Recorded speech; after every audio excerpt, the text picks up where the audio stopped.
नाशिकमध्ये मराठा आंदोलकांचा सुप्रिया सुळे यांना घेराव। मराठा आरक्षणाचं निवेदन देत मराठा आरक्षणासंदर्भात भूमिका स्पष्ट करण्याची मागणी।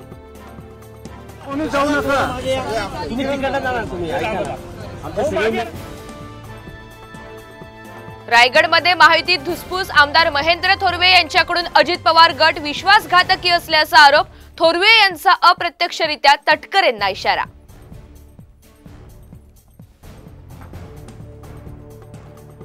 हिंगोलीच्या पांगरीत झडपी शाळेतील मुख्याध्यापकाचा प्रताप शालेय पोषण आहाराच्या तांदळाची काळ्या बाजारात करत होता विक्री।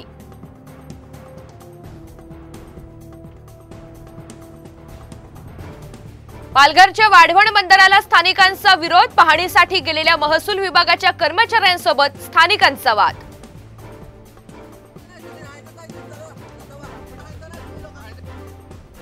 अहमदनगर जिल्ह्याच्या उत्तर भागातील धरणे भरली। जिल्ह्यातील धरणांमधून विसर्ग बंद। दक्षिण भागात अजूनही दमदार पावसाची प्रतीक्षा।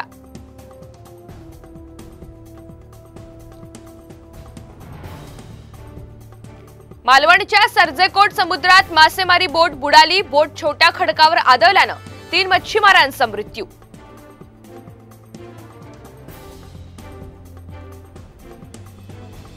हिंगोलीत गॅस सिलेंडरच्या गळतीमुळे आग। मायलेकी भाजल्या। ग्रामस्थांच्या सतर्कतेमुळे मायलेकी वाचल्या। गॅस सिलेंडरची नियमित तपासणी करण्याचं आवाहन।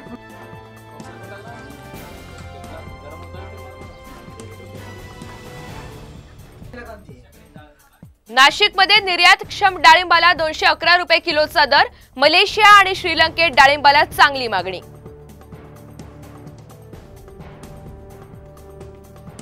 जळगाव जिल्ह्यातून यंदा 4 देशात केळी निर्यात। 2200 रुपयांपर्यंतचा भाव। इराण, इराक, संयुक्त अमिराती, तुर्कस्तान, सिंगापूरमध्ये जळगावच्या केळीला प्रचंड मागणी।